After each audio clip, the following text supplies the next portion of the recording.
किसी गांव में एक लड़का साधु संतों की संगति में रहता था और उसके माता पिता और उसके परिवार वाले उससे बहुत परेशान थे।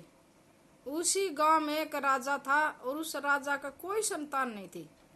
किसी ने उस राजा को कहा कि अगर किसी के लड़के की बलि दे देगा तो तेरे को संतान पैदा हो जाएगी। राजा ने गांव में घोषणा करवा दी।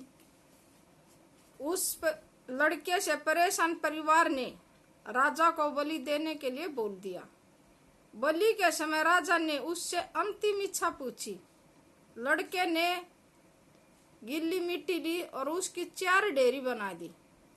उसने तीन डेरी तोड़ दी और चौथी को प्रणाम किया। राजा ने कहा कि ये 4 डेरी और 3 तोड़ दी और चौथी को प्रणाम, क्या कारण है? तो उस लड़के ने जवाब दिया कि कोई भी मनुष्य सबसे पहले अपने माता पिता पर विश्वास करता है, लेकिन मेरे माता पिता ने मेरी बलि दे दी। दूसरा राजा और फिर देवता। जिस राजा से जीवन की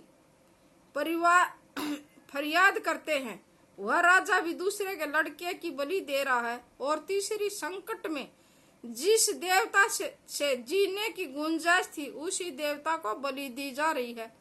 चौथी डेरी उस ईश्वर की जो उस लड़के ने नहीं तोड़ी, क्योंकि अंतिम सांस तक ईश्वर ही मदद करता है और मेरा अंतिम सांस तक ईश्वर पर पूरा विश्वास है, इसलिए चौथी डेरी नहीं तोड़ी। यह सब सुनकर राजा ने बलिदान त्याग दिया और उसी लड़के को अपना उत्तराधिकारी बना लिया।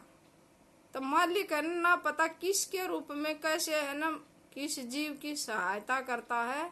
जो मालिक पर विश्वास करता हो किसी भी रूप में उसकी सहायता करता है, वह ही राजा का उत्तराधिकारी बन गया और उस लड़के का भी जीवन सफल हो गया जी।